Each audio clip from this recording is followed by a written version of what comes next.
Hey everyone, my name is Rudolf, Lauaki. Yeah. Hello, tofafine o Ben, Elena. O Marco Whāngaua Whinaua Lauaki, who is not here. Yeah, se whātua tau Molimau pūpū e winga le mako papa.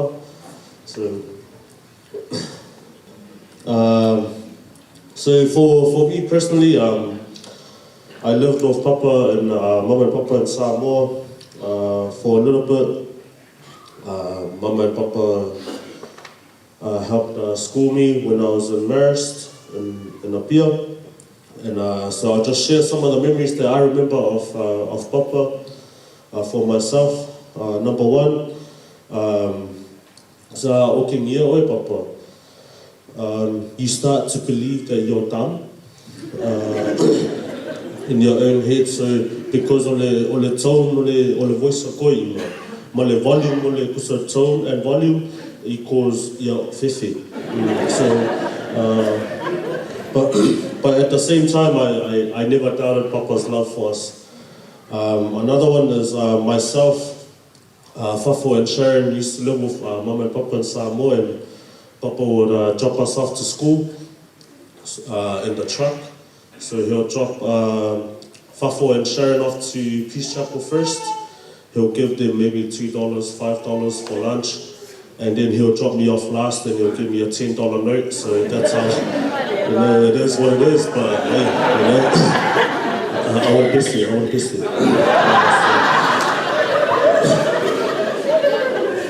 two stories that I remember Papa. So over the last 5 years, every time me and Ben would visit Papa, he'll tell me there's two stories that he always told me, and it was just memories of us back then.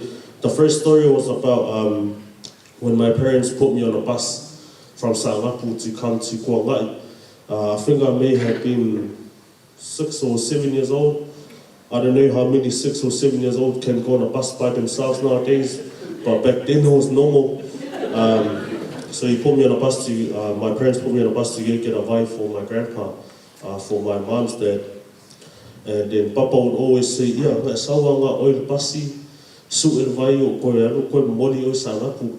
So, that's how I knew Papa really loved me, and he really loved my mom's parents as well.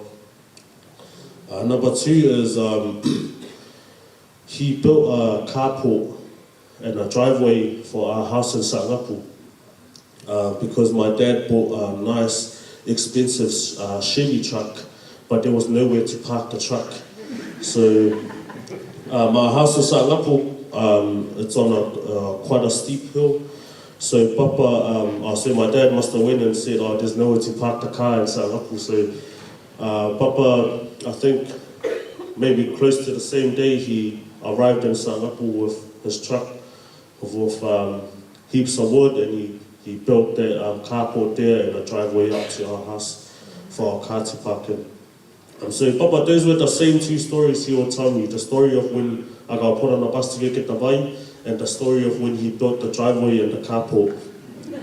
But in those two stories, it showed me that Papa didn't just love our own family, he also loved the families of the in-laws as well, and everyone that's around him. So thank you, Papa, for teaching us to not buy an expensive car until we find somewhere to park it first. And say hi to Mama and all of us. Thank you.